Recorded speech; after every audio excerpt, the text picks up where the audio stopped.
dimanapun dapat diterima. Yang saya hormati rekan-rekan jurnalis, bahwa pada hari ini kembali akan kita sampaikan perkembangan COVID-19 di Kota Bontang.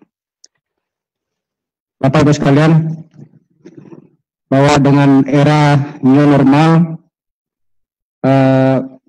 konsep penanganan COVID juga menyesuaikan, bahwa rekomendasi dari WHO terkait dengan pasien-pasien yang sudah terkonfirmasi positif apabila tanpa gejala itu dapat isolasi mandiri di rumah, ya dengan pengawasan tentunya. Ya, kemudian apabila di dalam isolasi mandiri itu terdapat gejala, itu bisa langsung melapor ke kami dan kita akan rujuk ke rumah sakit.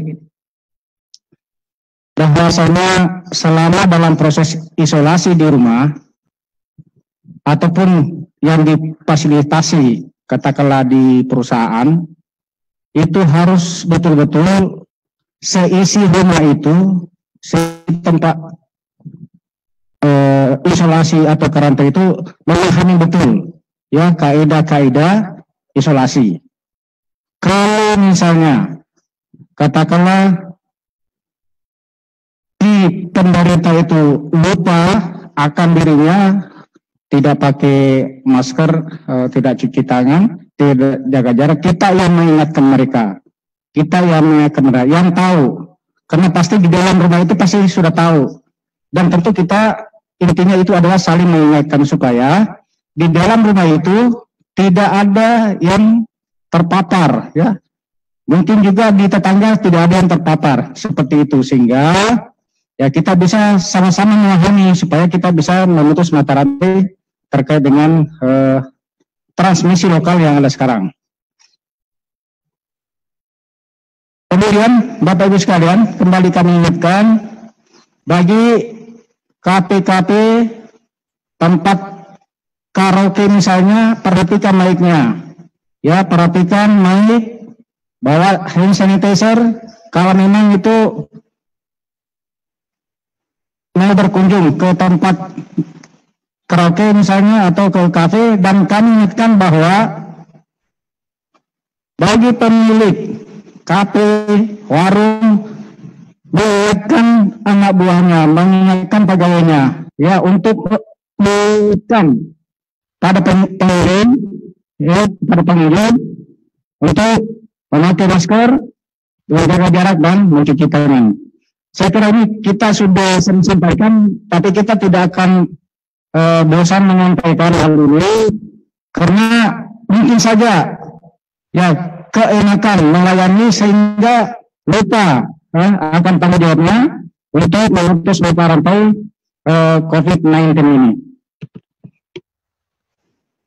Baik Bapak Ibu sekalian, bahwasanya seperti yang kami sampaikan kemarin terkait dengan data yang 42 tambahan kemarin, hari ini kami sudah coding sehingga tambahan kasus yang merupakan klaster PKT itu sebanyak 42 kemarin. Kami selanjutnya mengatakan kasus 234 BTG sampai 275 BTG. Ya, kemarin kita sampaikan sampai kasus 233, tambah 42 hari ini dari klaster PKT 42, jadi kasus 234 BTG sampai dengan kasus 275 BTG.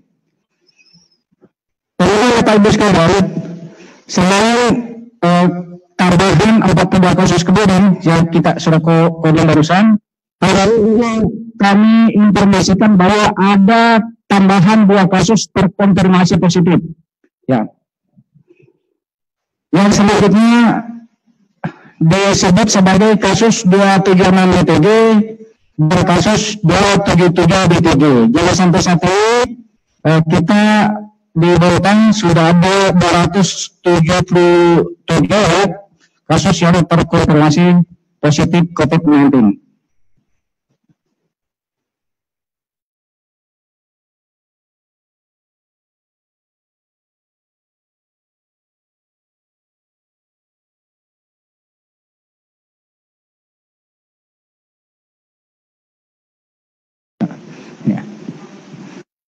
Ya. Untuk kasus 276 BTG adalah seorang perempuan umur 60 tahun, pekerjaannya pedagang, riwayat perjalanan tidak ada. Pada tanggal 16 Agustus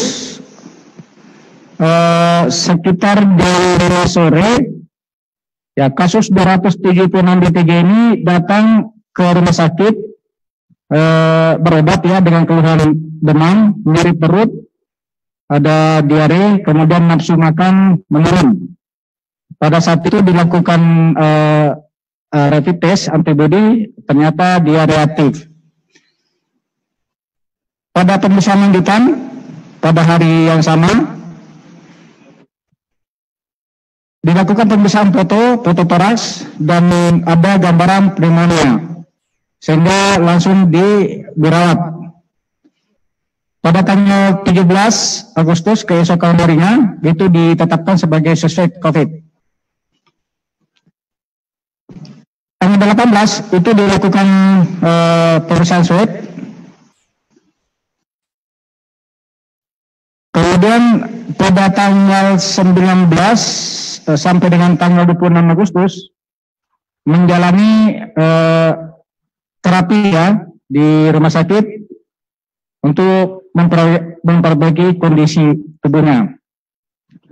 Nah, pada hari ini hasilnya keluar dan dinyatakan terkonfirmasi COVID-19. Sedangkan untuk kasus 277 BTG yang selalu perempuan umur 39 tahun, pekerjaan ibu rumah tangga.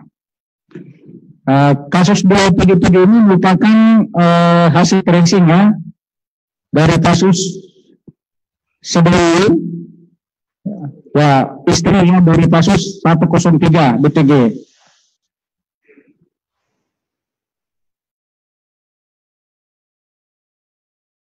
Kemudian Bapak Ibu sekalian, bahwa pada hari ini ada satu ya yang terkonfirmasi positif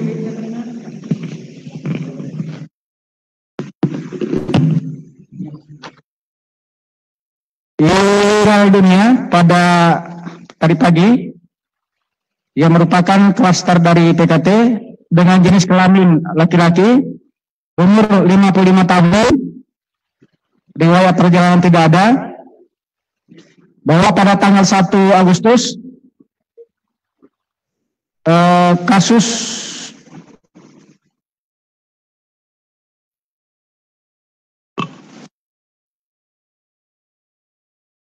ya almarhum membantu acara kurban RT. Kemudian tanggal 3 Agustus melakukan olahraga badminton di indoor bersama dengan teman sekantor. Salah satunya kasus 60 BTG dan merupakan teman kerja dalam ruangan yang sama. Pada tanggal 8 Agustus mengikuti swab massal antigen dan dinyatakan reaktif. Kemudian selanjutnya dilakukan swab dan hasilnya terkonfirmasi positif. Pada tanggal 9 Agustus langsung dilakukan karantina di safe house.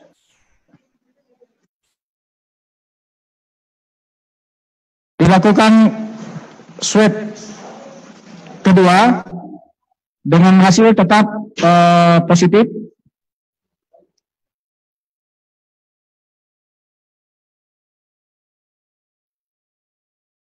Pada tanggal 16 dirawat di rumah sakit dengan penyakit penyerta diabetes dan hipertensi.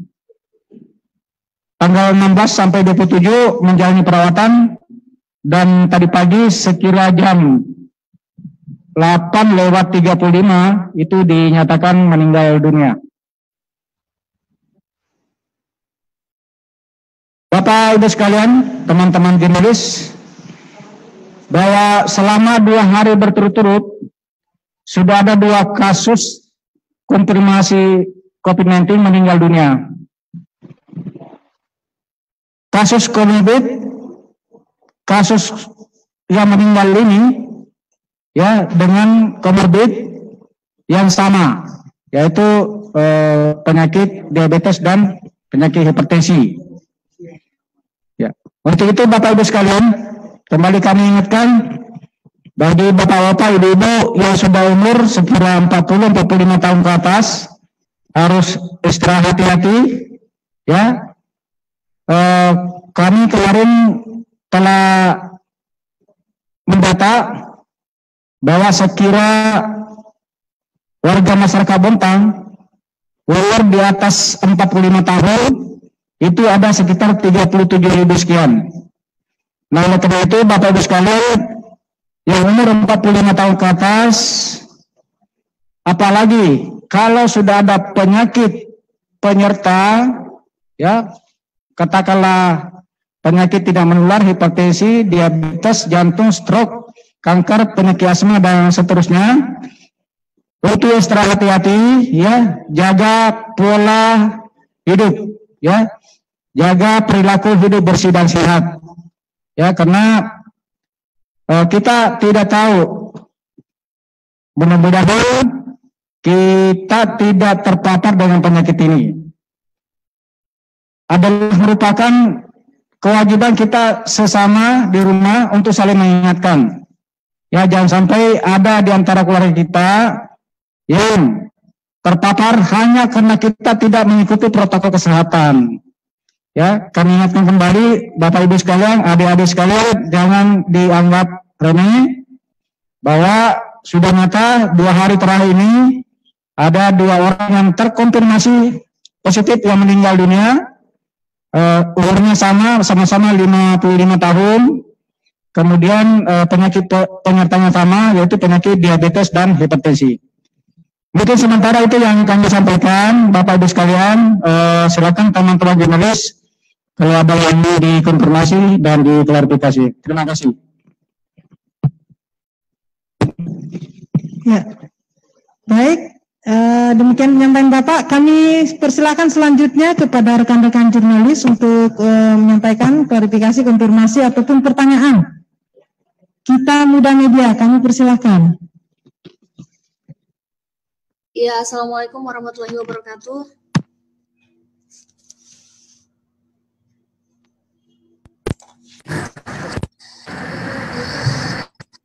Halo? Silakan, Mbak. Ya, Pak, saya mau tanya untuk kasus terkonfirmasi positif yang meninggal dunia, itu kodenya berapa Pak ya, kode ininya? Kemudian yang 276 BTG pedagang itu apakah ada kaitannya atau ada kontak erat dengan kasus terkonfirmasi positif sebelumnya atau bagaimana Pak? Terima kasih. Ada 2 Pak pertanyaan, coding pasien yang almarhum, konfirmasi yang meninggal tadi pagi berapa, kemudian pedagang yang terkonfirmasi positif adalah kontak erat ataukah non cluster? Ya, silakan Pak.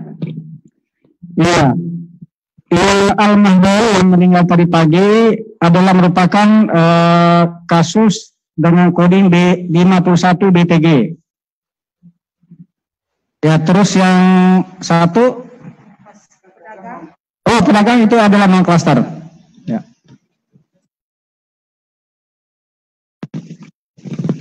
Ya, gimana Mbak?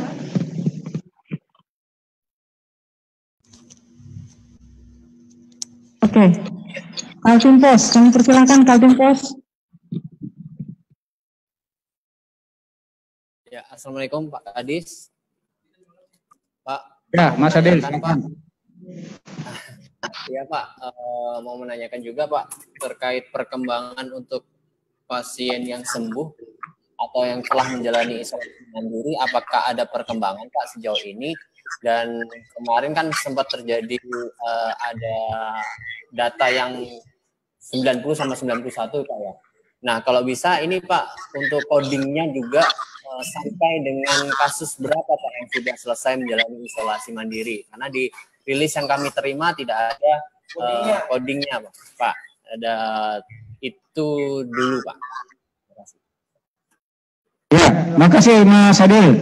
Jadi sementara yang selesai masa isolasinya itu adalah sebanyak 91. Terkait dengan siapa-siapa saja ya yang selesai nanti akan kami sampaikan pada rilis berikutnya ya, atau nanti bisa dirilis ya di Kominfo nanti. Ya, bisa dilihat ya. Makasih Mas Adil. Siap Pak. Oke. Terkait permintaan Mas Adil dari Kaltim Pos tadi, itu akan kita penuhi di rilis berikutnya ya. Coding apa saja ya, coding siapa saja yang telah selesai isolasi. Kami persilakan selanjutnya. Ya? Jadi piknya 91 Pak ya, bukan 90 Pak ya. Kalau kemarin rilis yang kami terima 90, kalau dijumlahkan 90 Pak. Oh ya. Ya 91. Oke. Siap. Ya. Clear ya? Oke. Kami persilakan rekan jurnalis lainnya dari Bontang Pos. Assalamualaikum warahmatullahi wabarakatuh. Warahmatullahi wabarakatuh. Silakan Mbak.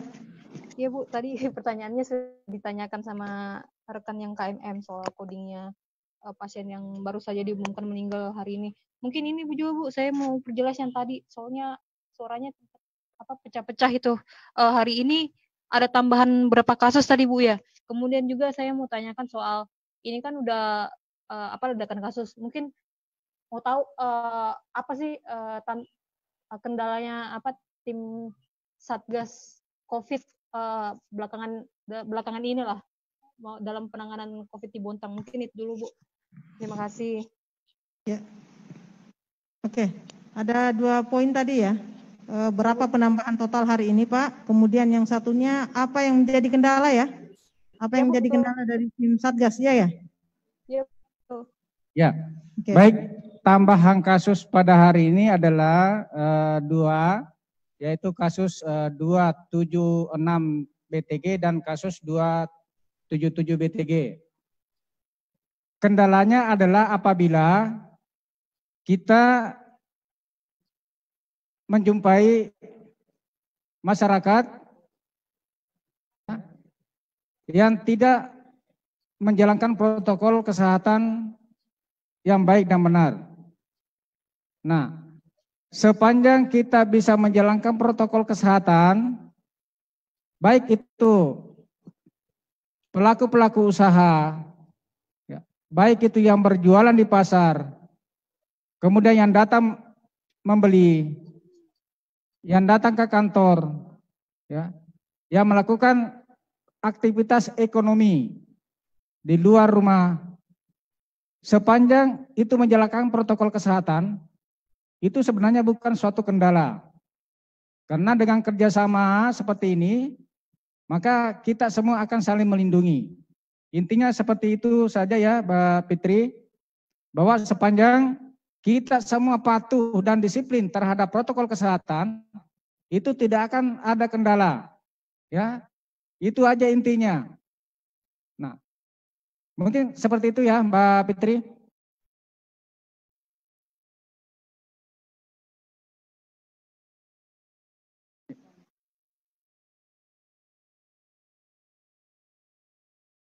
Ya, kemudian yang saya sampaikan sebelumnya juga bahwa apabila melakukan isolasi mandiri di rumah atau di perusahaan yang difasilitasi oleh perusahaan, ya itu seisi rumah itu harus tahu ya kaidah-kaidah menjalankan karantina mandiri di rumah. Nah, kemudian hal lain yang biasa kita temui di lapangan pada saat melakukan telusur atau tracing adalah tidak kooperatifnya,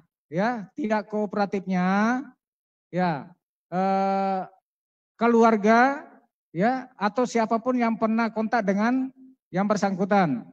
Atau yang bersangkutan tidak jujur atau katakanlah tidak menyampaikan secara valid ya siapa-siapa yang pernah kontak dengan beliau. Ya, itu merupakan kendala-kendala yang kita temui di lapangan, itu kendala teknisnya. Ya, kemudian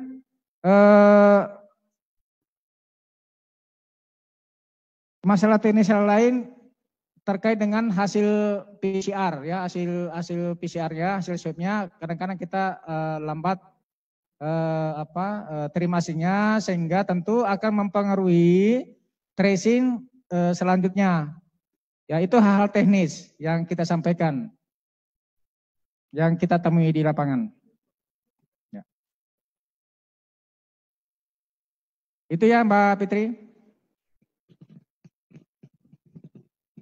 Oke. Masih ada lagi? Oke, kalau nggak ada mungkin ada yang ingin ditambahkan Pak Adi? Ya. Baik, tadi saya tambahkan terkait kendala tracing di lapangan. Jadi saya menghimbau bagi yang sudah terkonfirmasi positif, mohon kooperatifnya menyampaikan data yang sejujur-jujurnya, sejelasnya untuk memudahkan kami men-tracing yang lain. Ingat bahwasanya penyakit ini bukan untuk milik kita sendiri, masalahnya akan mengakibatkan orang lain yang di sekitar kita. Semakin cepat kami mengetahui, semakin cepat kami mendeteksi, harapannya semakin cepat juga memutus mata rantai penularan.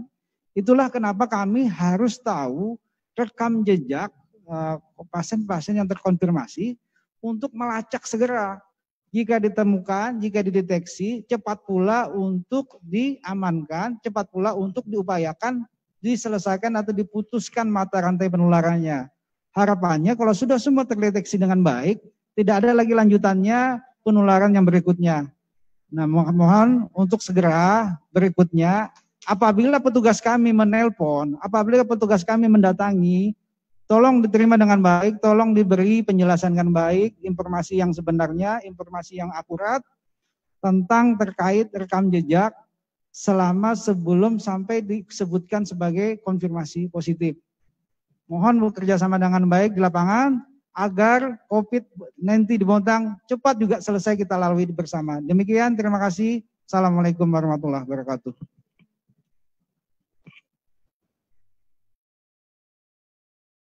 Ya, silakan Pak, mungkin akan ditambahkan terkait Perwali Kota Bontang.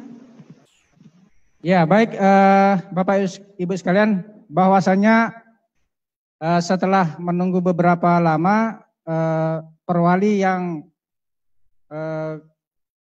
kemarin yang sudah disetujui oleh Ibu Wali Kota dan selanjutnya diajukan ke provinsi untuk mendapat persetujuan dan telah disetujui oleh Pak Gubernur, sehingga Perwali nomor 21 tahun 2020 tentang penerapan disiplin dan penegakan hukum protokol kesehatan sebagai upaya pencegahan dan pengendalian coronavirus disease 2019 itu secara efektif akan segera diberlakukan. Oleh karena itu, Bapak Ibu sekalian, baik itu perorangan maupun itu per kelompok, tempat-tempat umum, tempat-tempat usaha yang tidak menjalankan protokol kesehatan, setelah kita melakukan sosialisasi dan diberlakukan secara efektif, tentu akan ada sanksi-sanksi ya terkait dengan pelanggaran-pelanggaran yang dilakukan baik itu oleh individu maupun oleh kelompok masyarakat ataupun pelaku-pelaku usaha. Nah, oleh karena itu bagi Bapak Ibu yang punya tempat-tempat usaha agar saat ini ya mempersiapkan diri ya, agar saat ini mempersiapkan diri hal-hal yang terkait dan yang pernah kami sudah sampaikan sebelumnya Kami sudah jauh-jauh hari sudah menyampaikan sebelumnya, kami sudah lakukan asesmen baik itu kerjasama dengan puskesmas, relawan, kemudian kelurahan, kecamatan, Satpol PP, Babinsa, Babin Kamtibmas, serta ya Satpol dan 3 kelurahan ya, semua kita sudah turun dan kita sudah sampaikan. Saya kira tempat-tempat usaha itu tidak ada lagi yang tidak tahu. Ya, tempat-tempat usaha saya kira sudah tidak ada lagi yang tidak tahu. Artinya kalau ada yang tidak tahu, artinya mereka tidak mau tahu. Nah itulah yang mungkin yang tidak mau tahu inilah nanti akan mendapatkan sanksi apabila kami sudah menerapkan efektif ya pemberlakuan perwal ini. Mungkin demikian ya yang kami sampaikan. Jangan sampai ada, kita tentu dalam hal ini tidak menghendaki ada sanksi. Oleh karena itu mari kita kerjasama ya dengan baik. Kita tidak mengharapkan ada sanksi, tetapi kalau misalnya kita sudah sampaikan, kita sudah lakukan pembinaan, kemudian Bapak Ibu masih tidak mengindahkan, tentu akhirnya sanksi itu akan kita berlakukan. Mungkin demikian ya Bapak Ibu sekalian. Baik. Dari pemberitahuan ini mungkin ada respon? Ya, dari Kaltim Pos kami persilakan. Iya, terima kasih Pak Kadis. Menanggapi terkait statement Perwali Pak. Nah ini akan diberlakukan efektif kapan Pak? Dan masa sosialisasi sampai kapan? Berapa hari? Terus Pak, kan ada 2 sanksi Pak ya, untuk individu dan untuk pemilik usaha ataupun pemilik jasa. Nah Pak, sanksi terberat di tiap-tiap sektor itu apa Pak? Lantas jika tetap mengindahkan protokol kesehatan, tidak melakukan hukuman atau sanksi yang dikenakan, ada risikonya atau tidak Pak? Bentuknya seperti apa? Ya, mungkin Bu Jamilah yang bisa ini ya, ada nanti dibacakan sama Bu Jamilah ya. Baik Mas Aidil bertanya tentang sanksi terberat. Jadi pada prinsipnya kedua perlakuan sanksi ini baik untuk individu maupun untuk penanggung jawab, pemilik tempat dan seterusnya, itu sanksi terberatnya adalah tindakan penahanan atau tindakan polisional. Ya, yang nantinya lebih detail itu akan dilakukan oleh tim penegakan hukumnya, yakni dari Satpol PP yang juga akan dikawal oleh kepolisian dan TNI. Ya, saya kira itu Mas Adil. Dan terkait sosialisasi, memang kita sebelum pemberlakuan kita wajib dan mesti melakukan sosialisasi karena itu amanat dari Perwali ini sendiri. Dan itu juga bagian dari tugas Dinas Kesehatan untuk melakukan sosialisasi. Maka dalam jangka waktu mungkin 7 hari atau 1 minggu dari setelah terbit dan penandatanganan ini sudah dilakukan oleh pemerintah kota, wali kota tanggal hari ini, pertanggal 27 Agustus 2020.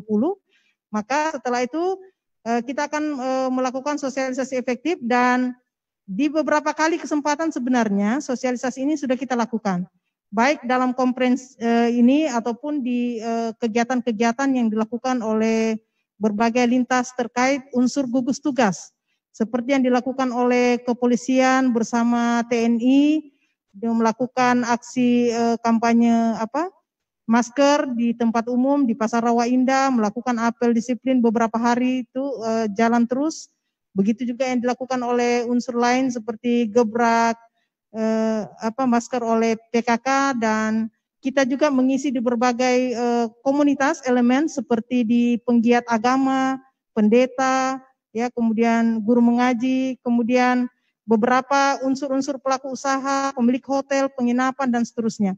Sosialisasi pada prinsipnya sudah kita lakukan bahwa akan ada sanksi jika tidak melakukan. Karena pada prinsipnya sebelum Perwali ini lahir, impresnya sudah jelas. Dan impres ini memang wajib diturunkan oleh pemerintah daerah, baik pemerintah provinsi maupun pemerintah kabupaten kota. Dan hari ini resmi sudah ditandatangani, telah disetujui oleh gubernur, dan isi dari sanksi tersebut paling tinggi tadi itu, tindakan penahanan apabila tidak tidak mematuhi apa yang menjadi sanksi-sanksi sebelum dilakukan grade tertinggi dari sanksi tersebut. Iya Bu, durasi penahanan Bu apa dicantumkan dalam perwali. Lantas yang individu kan Bu, sanksinya kegiatan sosial, aksi sosial, sama ada lagi sanksi yaitu untuk lingkungan Bu ya, kerja lingkungan ya Bu, seperti itu. Lantas untuk yang pemilik Bu, usaha. Oke, kalau pemilik usaha, aksi tertingginya adalah penghentian sementara, dan kemudian kalau itu masih tidak dipatuhi maka akan dilakukan pencabutan izin usahanya.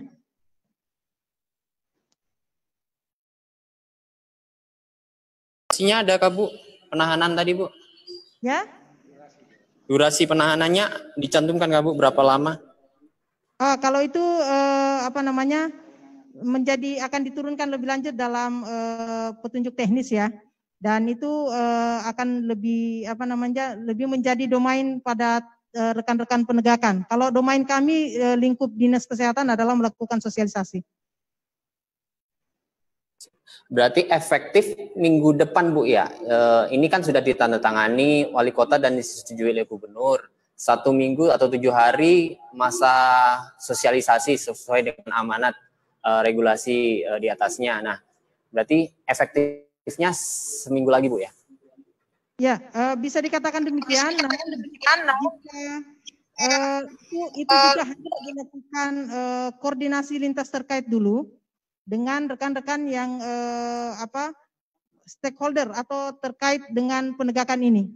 Jadi kita harus melakukan rapat koordinasi internal, kemudian melakukan sosialisasi internal, mempersepsikan yang sama tentang penegakan disiplin ini dan polanya, dan kemudian nanti ini akan menjadi kewenangan atau domain dari teman-teman penegakan. Maksud kami, kita akan melakukan sosialisasi itu di masa yang saya sebut tadi. Ya. Gimana Mas Edi? Siap Bu. Aman. Oke. Masih ada? Oke, terima kasih rekan-rekan jurnalis dan seluruh masyarakat Bontang serta para pendengar Praja FM. Dan selanjutnya kami persilakan Pak kalau ada closing statement. Tidak ada lagi Pak Adi, ada lagi? Oke, baik.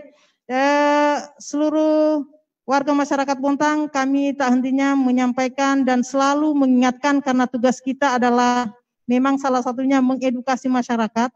Bagaimana kita menerapkan protokol kesehatan, ingat 3M. Dan yang menjadi tugas pemerintah adalah 3T. Ya, dengan demikian semoga upaya-upaya kita ini memperoleh rahmat dan lindungan Allah Subhanahu wa taala sehingga segera pandemi Covid-19 di Kota Bontang melandai dan kita bisa beraktivitas dengan aman di semua sektor. Ya, lakukan adaptasi kebiasaan baru. Kami ingatkan kembali 3M, menjaga jarak, memakai masker, dan mencuci tangan. Ya, ketika nanti perwali diberlakukan, ini sudah menjadi bagian dari sosialisasi kami kepada seluruh masyarakat. Demikian, billahi taufiq wal hidayah. Assalamualaikum warahmatullahi wabarakatuh.